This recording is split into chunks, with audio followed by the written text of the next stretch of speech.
안녕하세요. 오늘은 자연어 처리 분야에서 큰 반향을 일으킨 논문, 언어 모델은 비지도 다중과제 학습자이다에 대해 이야기해 보겠습니다. 이 논문은 GPT-2라는 대형 언어 모델을 중심으로 비지도 학습만으로도 다양한 과제를 수행할 수 있다는 점을 보여주었는데요. 먼저 이 논문의 핵심 아이디어부터 짚어볼까요? 네, 이 논문에서 가장 중요한 점은 언어 모델이 별도의 지도 학습 없이도 여러 자연어 처리 과제를 동시에 학습할 수 있다는 것입니다. 기존에는 각 과제마다 별도의 데이터셋을 만들고 지도 학습을 통해 모델을 훈련시켰는데요. 이 논문에서는 웹텍스트라는 방대한 웹페이지 데이터로 언어 모델을 학습시킨 뒤 추가적인 조정 없이 다양한 과제에 바로 적용해 보았습니다. 맞아요. 기존에는 질문 답변, 기계 번역, 요약, 독해 등 각각의 과제마다 별도의 데이터와 모델이 필요했죠. 그런데 이 논문에서는 웹텍스트라는 800만 개의 문서, 약 40GB에 달하는 데이터를 활용해서 하나의 거대한 언어 모델을 만들었습니다. 이 모델이 바로 GPT-2인데요. 이 모델의 구조에 대해 간단히 설명해 주실 수 있나요? 네, GPT-2는 트랜스포머라는 구조를 기반으로 만들어졌습니다. 트랜스포머는 자기주의 메커니즘을 활용해서 문장 내의 모든 단어가 서로의 정보를 주고받을 수 있도록 설계된 구조입니다. 이 논문에서는 4가지 크기의 모델을 실험했는데 가장 큰 모델은 1542만 개의 매개 변수를 가지고 있습니다. 입력은 바이트상 부호화라는 방식을 사용해서 자주 등장하는 단어는 하나의 토큰으로, 드물게 등장하는 단어는 여러 개의 토큰으로 분리해서 처리합니다. 그렇군요. 바이트 쌍부호화 덕분에 기존의 단어 기반 모델보다 더 유연하게 다양한 언어와 표현을 다룰 수 있게 되었죠. 그리고 이 논문에서 특히 강조하는 부분이 별도의 지도 학습 없이, 즉 제로샷 환경에서 다양한 과제를 수행할 수 있다는 점인데요. 실제로 어떤 과제에서 실험을 했는지 소개해 주실 수 있나요?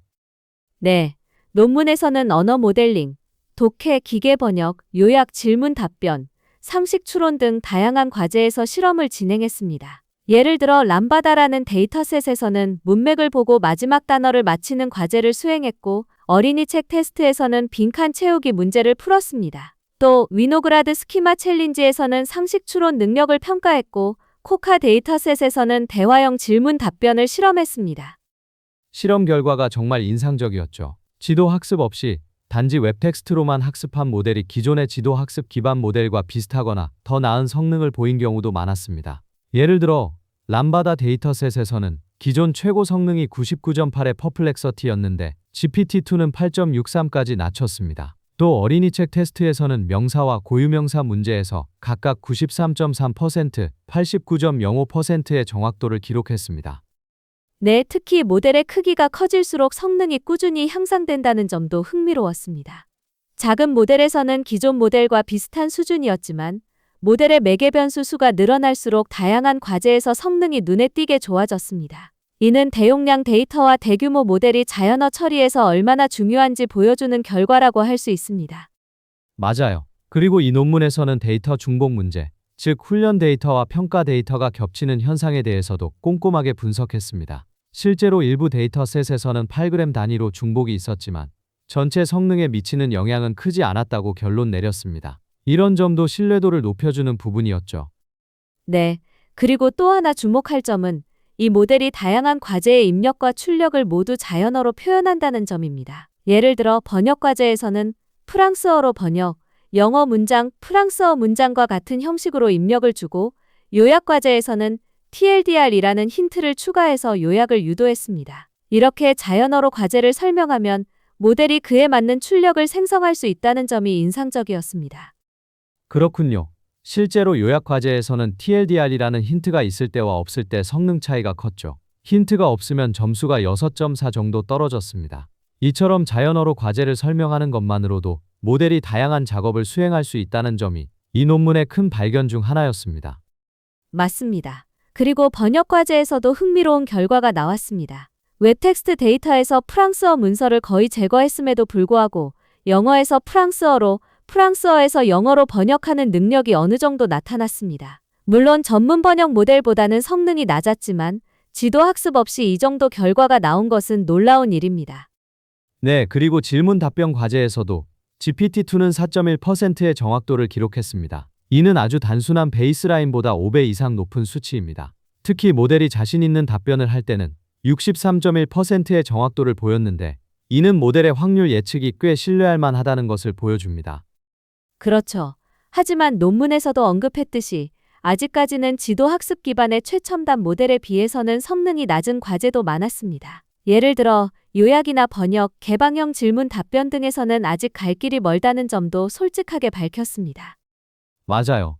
그리고 이 논문이 제시한 가장 큰 시사점 중 하나는 앞으로는 데이터셋을 일일이 만들고 과제별로 모델을 따로 설계하는 대신 대규모 언어 모델 하나로 다양한 과제를 동시에 해결할 수 있는 길이 열렸다는 점입니다. 실제로 이후에 등장한 챗GPT나 다른 대형 언어 모델들도 이 논문의 아이디어를 바탕으로 발전해 왔죠. 네. 그리고 이 논문은 비지도 학습의 가능성을 크게 확장시켰습니다.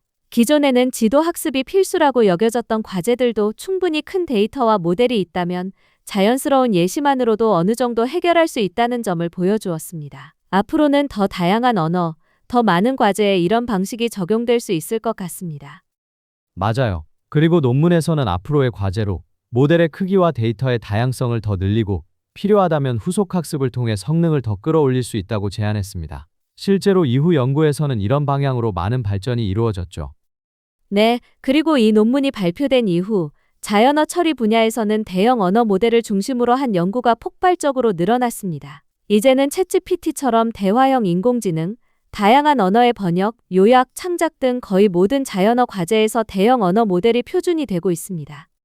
그렇군요. 오늘은 언어 모델은 비지도 다중과제 학습자이다 논문을 중심으로 대형 언어 모델의 구조, 학습 방식, 다양한 과제에서의 성능, 그리고 앞으로의 전망까지 폭넓게 이야기해 보았습니다. 마지막으로 오늘 논문 리뷰를 정리해 주실 수 있을까요?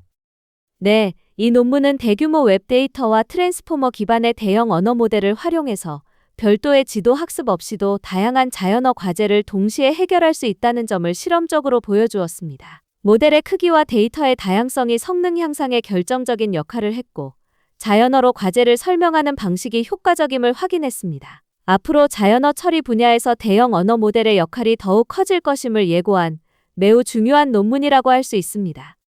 네, 오늘도 유익한 논문 리뷰였습니다. 들어주셔서 감사합니다.